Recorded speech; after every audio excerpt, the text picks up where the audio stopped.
Hello everyone, আমি প্রিয়াঙ্কা দে ট্যারোটিটার। এখন যে টপিকটা নিয়ে কথা বলবো সেটা হচ্ছে প্রেম। প্রেমটা হচ্ছে মানুষের প্রেম এবং ঠাকুরের প্রেম।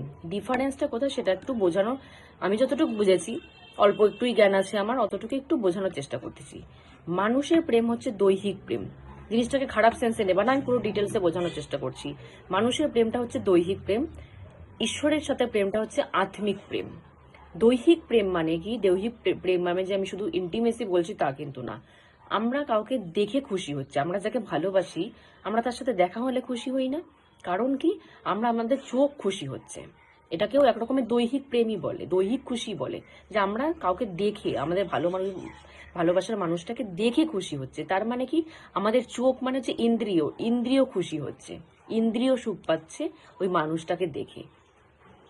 তো সেরকমই মানুষটাকে ফিল করে, মানুষটার হাতে হাত রেখেও আমরা খুশি হই, কারণ সেটাও দৈহিক, সেটাও ইন্দ্রিয় সুখ পাচ্ছি আমরা তার হাতে হাত রেখে। তাকে হাঁক করেও খুশি পাই, কেন? সেটাও দৈহিক। সবকিছুই না আমরা দৈহিক খুশিটা খুঁজি।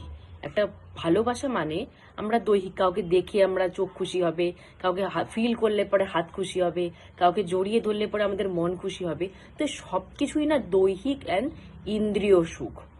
আমাদের মানুষের সাথে মানুষের না দৈহিক অ্যান্ড ইন্দ্রিয় সুখ হয়, কিন্তু ঠাকুরের সাথে ব্যাপারটা না আত্মিক। কিভাবে? ঠাকুরের সাথে না দেহের তো কোনো ব্যাপার নেই, আমি তো তাকে চোখে দেখতে পাচ্ছি না, সেও তো ইন্দ্রিয় সুখ বলে কিছু থাকে না। তাকে টাচ করতে পারছি না, দৈহিক সুখ থাকে না। তাকে হাগও করতে পারছি না, দৈহিক সুখ থাকে না। ইন্দ্রিয় দৈহিক সুখ থাকেই না ঠাকুরের সাথে প্রেমে। ঠাকুরের সাথে কি থাকে প্রেমে? আত্মিক, আত্মা। কারণ আমাদের দুটো জিনিস থাকে তো মেনলি, আমি যেটা বিশ্বাস করি, এই যে দেহ যেটা আমাকে আমার মা বাবা দিয়েছে, আর এই যে আত্মা যেটা আমাকে পরমাত্মা দিয়েছে, দুটো জিনিস নিয়ে কিন্তু আমরা বেঁচে আছি। এক দেহ, এক আত্মা। একটা মা বাবার দেওয়া, একটা ঠাকুরের দেওয়া। তো যেটা মা বাবার দেওয়া, যেটা দৈহিক, তো সেটা শুধুই দেহই বোঝে, সেটা শুধু ইন্দ্রিয় দেহ বাহ্যিক জিনিস বোঝে, ভেতরের জিনিস বোঝে না, সে বাইরের জিনিসগুলো বোঝে। কিন্তু এই আত্মা না, ও ভেতরের জিনিস বোঝে, ও বাইরে। আমরা যেরকম আমাদের সামনে ভালোবাসার মানুষটাকে দেখে আমরা খুশি হই, তো সেরকম আত্মা কিন্তু সেই ভালোবাসার মানুষটাকে দেখে খুশি হয় না। আত্মা কিন্তু পরমাত্মাকে দেখে খুশি হয়, তার সাথে কানেকশন হলে খুশি হয়। তো এটা না মানুষকে বুঝতে হবে যে আমাদের মধ্যে দুটো সত্তা কাজ করছে। একটা হচ্ছে আমাদের এই রক্ত মাংসের সত্তা, একটা হচ্ছে আমাদের আত্মা। এই দুটো সত্তা আমাদের মধ্যে কাজ করছে, যে দুটো সত্তার চাওয়া পাওয়া জিনিসটা কিন্তু আলাদা। আমাদের শারীরিক চাওয়া পাওয়ার জিনিসটা আলাদা, মানসিক শারীরিক চাওয়া পাওয়ার জিনিস আলাদা, এবং আমাদের আত্মিক, আমাদের সোলের চাওয়া পাওয়ার জিনিসটা কিন্তু আলাদা। আমাদের দুটো জিনিস কিন্তু আমরা আমরা একই ফিল করি, কিন্তু ব্যাপারটা কিন্তু আলাদা পুরো। দুটোরই চাওয়া পাওয়া পুরোটাই ডিফারেন্স। আমরা একটা মানুষকে পেয়ে খুশি হতে চাই, আত্মা কিন্তু তাকে পেয়ে খুশি হতে চায়। তো এটা একটা ফিল করবেন জিনিসটা, যে আমরা যাকে ভালোবাসি, মানুষ যাকে আমরা ভালোবাসি বলি, তাকে, সে আমাদেরকে দুঃখ দিলে আমাদের কান্না পায়, কিন্তু তার সাথে যখন আমরা খুশিতে থাকি, সুখে থাকি, আমাদের কি কান্না আসে? আসে না। কিন্তু ঠাকুরের সাথে ব্যাপারটা পুরো অপোজিট। ঠাকুরের সাথে তো দুঃখের প্রথম কথা জায়গাই নেই। ঠাকুরের সাথে যখন কানেকশন হয় না মানুষের, তখন সে সুখে কাঁদে, তখন সে আনন্দে কাঁদে যে আমার সাথে সে কানেকশন করেছে, আমাকে এতটা উপযুক্ত মনে করেছে যে সে আমার সাথে কানেকশন করেছে। সেই সুখে মানুষের কান্না আসে। কিন্তু অপোজিটে মানুষ কিন্তু দুঃখ পেলে কাঁদে, যদি ভালোবাসার মানুষ দুঃখ পায়, দুঃখ দেয়। সুখে কিন্তু কাঁদে না। কেউ কারোর সাথে খুব ভালো আছে, হ্যাপি আছে, কাঁদবে, তার জন্য কাঁদবে না। কিন্তু অপোজিটে ভক্তরা কিন্তু সুখে কাঁদে, ভক্তরা কিন্তু দুঃখে কাঁদে না। ভক্তরা সুখে কাঁদে, তার ঠাকুরের কথা বলতে বলতে কেঁদে দেয়, ঠাকুরের গান করতে করতে কেঁদে দেয়। ঠাকুরের সাথে কানেকশন, ঠাকুরের সাথে চোখের দিকে তাকালে, ফটো বা মূর্তি চোখের দিকে তাকালে তার একটা ফিলিংসে কাঁদা চলে আসে। তো এটা সুখের কাঁদা। তো কাদারও কিন্তু ব্যাপারটা কিন্তু দুজনের ক্ষেত্রে আলাদা, ভালোবাসার মানুষের ক্ষেত্রেও আলাদা, ঠাকুরের ক্ষেত্রেও আলাদা। ভালোবাসার মানুষের ক্ষেত্রে কিন্তু কোনো কোনো সময় লাভটা কিন্তু ওয়ান সাইডেড হয়ে যায়, মানে ফিলিংসটা শুধু আমার তরফ থেকে আছে, তার তরফ থেকে নেই। ঠাকুরের ক্ষেত্রে কিন্তু ফিলিংসটা কোনো সময় ওয়ান সাইডেড হয় না। ঠাকুরের ক্ষেত্রে ফিলিংসটা সবসময় দু সাইডেড হবে। মানে আমার জন্য ফিলিংস আছে, আমার তার জন্য ফিলিংস আছে, এটা বলাটা ভুল। তার আমাকে চুজ করার ইচ্ছা হয়েছে বলেই আমার তার জন্য আমার মনে ফিলিংসটা এসেছে। এটা হচ্ছে আসল কারণ। আমি ইচ্ছা করে ভক্ত হইনি, আমি ইচ্ছা করে স্পিরিচুয়াল লাইনে যাইনি, কেউই যায় না। কেউ নিজে ইচ্ছা করে ভক্ত হয় না, কেউ নিজে স্পিরিচুয়ালিটির দিকে কেউ নিজে যায় না। সে চুজ করে মানুষকে, যে তুমি আমার পথে চলবে, সে চুজ করে। তো সে যখন চুজ করে, তো তারও ফিলিংস আছে, যাকে চুজ করছে তারও ফিলিংস জন্মানো স্টার্ট হতে থাকে। তো এই মানুষের সাথে মানুষের না ওয়ান সাইডেড লাভ হয়, ঠাকুরের সাথে না ওয়ান সাইডেড লাভ হয় না। ঠাকুরের সাথে বোথ কানেকশন হয়, দুজনেরই কানেকশন, দুজনেরই ফিলিংস সেম কন্ডিশনে থাকবে, সেটাই তাহলেই সে ভক্ত ভগবানের রিলেশন।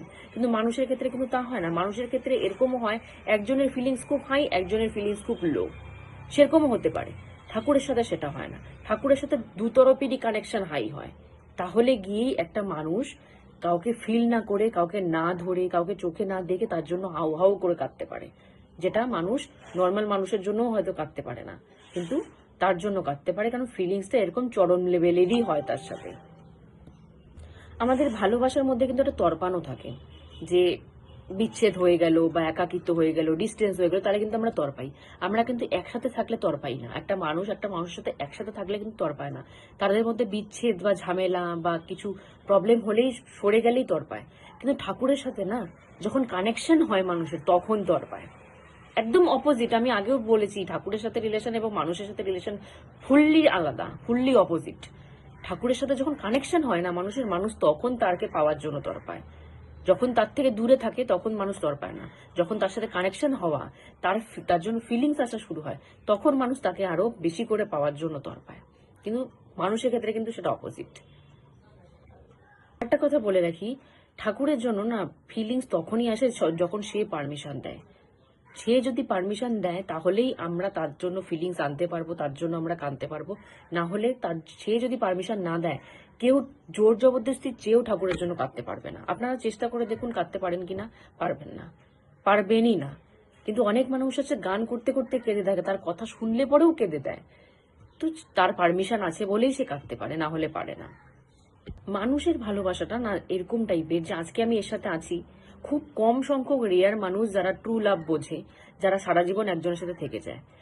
আজকালকার দিনে মানুষে মানে কতবার বিয়ে করছে, কতবার ভাঙছে, কতবার ডিচ করছে একটা মানুষকে, তার কোনো ইয়ত্তা নেই।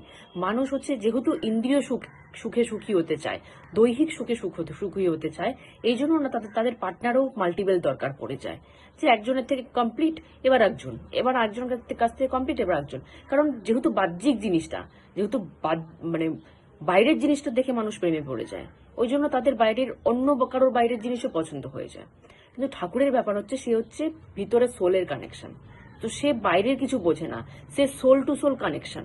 তো তার চেঞ্জের হওয়ার কিছু ব্যাপার নেই, যে আজকে আমার এই ঠাকুর পছন্দ, কালকে আমার ওই ঠাকুর। প্রথম কথা, ঠাকুর তো একজনই, সেখানে চেঞ্জের কোনো ব্যাপারই আসে না। কিন্তু মানুষের ক্ষেত্রে কিন্তু চেঞ্জেবল জিনিসটা কিন্তু আসে।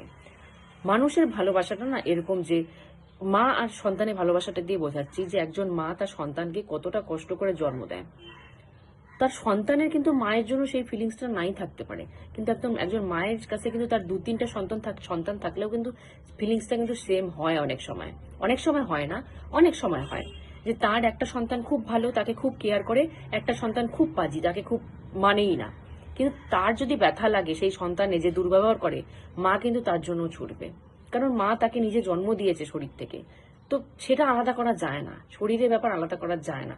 তো একটা মানুষ যখন একটা মানুষকে জন্ম দিয়ে তার শরীরের কানেকশন ছিঁড়ে দিতে পারে না, তার নারীর কানেকশন ছিঁড়ে দিতে পারে না, তখন একজন মহা পরমাত্মা, একজন ঠাকুর, সে তার শরীরের অংশ থেকে, সে তার আত্মা কেটে কেটে মানুষ বানিয়েছে, জীবজন্তু বানিয়েছে, পশু পাখি সব বানিয়েছে, তার আত্মার থেকে সব বেরিয়েছে। তো তার কতটা কানেকশন